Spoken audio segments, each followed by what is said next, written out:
عبادت کی ایک روح بتائی حضور نے، لب لباب کہیے اس کا، وہ کیا ہے؟ دعا۔ الدعاء مخ العبادہ، الدعاء هو العبادہ۔ حضور کی یہ دو احادیث بہت سادہ، بہت مختصر۔ دعا ہی عبادت کا جوہر ہے۔ مخ کہتے ہیں ہڈی کے اندر جو گودا ہوتا ہے وہ مخ ہے۔ گودا جو ہے عبادت کا وہ کیا ہے؟ دعا۔ توحید فی الدعا کیا ہے؟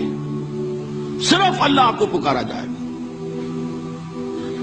اور شرک فی الدعا، جس کو بھی پکاریں گے آپ مدد کے لیے اس کو آپ نے معبود بنایا ہے، کسے باشد۔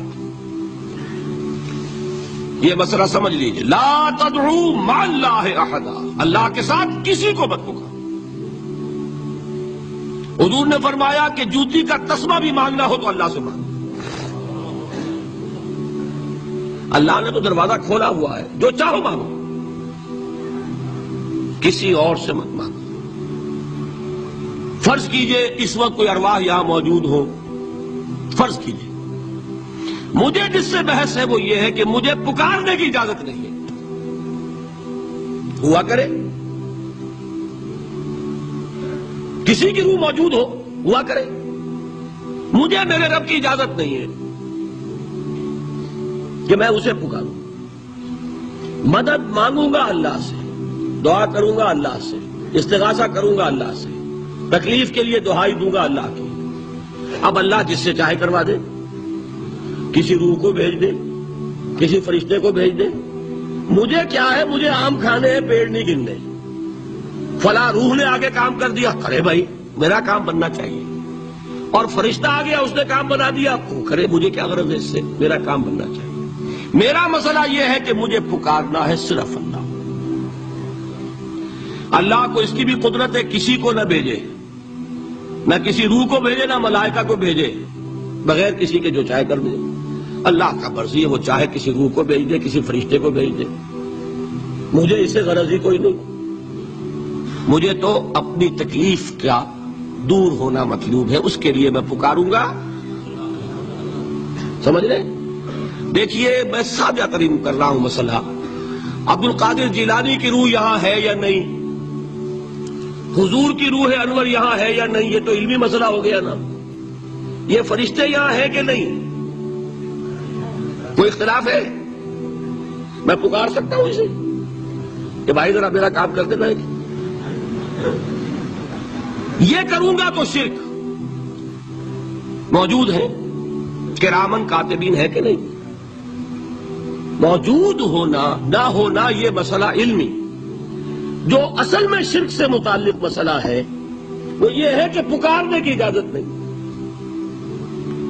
دیکھیے حضور کی ایک حدیث ہے، اور یہ ایک ہمارے لیے خوشخبری ہے۔ آج 8واں دن ہے، آپ اپنی نیند کی قربانی دے رہے ہیں، آ رہے ہیں، سن رہے ہیں۔ یہ حدیث بھی سن لیجئے، بشارت والی حدیث ہے۔ مجتمع قوم فی بیت من بیوت اللہ، نہیں جمع ہوتے کچھ لوگ اللہ کے گھروں میں سے کسی گھر میں۔ اس کا مصداق اول تو مسجد ہوگی، لیکن تقریباً تمام محدثین نے مانا ہے کہ صرف مسجد تک محدود نہیں ہے، سب گھر اللہ کے ہیں۔ یہ جگہ کس کی ہے؟ تو عام ہے یہ چیز، لیکن مسجد کا ہوگا تو وہ مصداق اول ہو جائے گا۔ مجتمع قوم فی بیت من بیوت اللہ یتلون کتاب اللہ وَيَتَدَارَسُونَهُ بَيْنَهُمْ، کام کیا کر رہے ہوں کہ اللہ کی کتاب پڑھ رہے ہوں، وہ سمجھ رہے ہوں، سمجھا رہے ہوں، تو کیا ہوتا ہے؟ إِلَّا نَزَلَتْ عَلَيْهِمُ السَّكِينَةُ، ان پر اللہ کی طرف سے سکینت کا نزول ہوتا ہے۔ وَغَشِيَتْهُمُ الرَّحْمَةُ، رحمت خداوندی انہیں ڈھانپ لیتی ہے۔ وَحَفَّتْهُمُ الْمَلَائِكَةُ، فرشتے ان کے گرد گھیرا ڈال لیتے۔ وَذَكَرَهُمُ اللَّهُ فِي مَنْ عِندَهُ، اور اللہ ذکر کرتا ہے ان کا ملائکہ مقربین کی محفل میں۔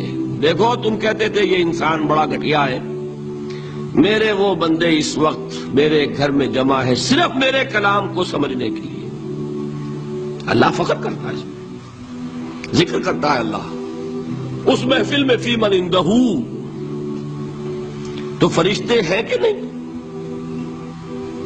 ان فرشتے کو پکار نہیں سکتے۔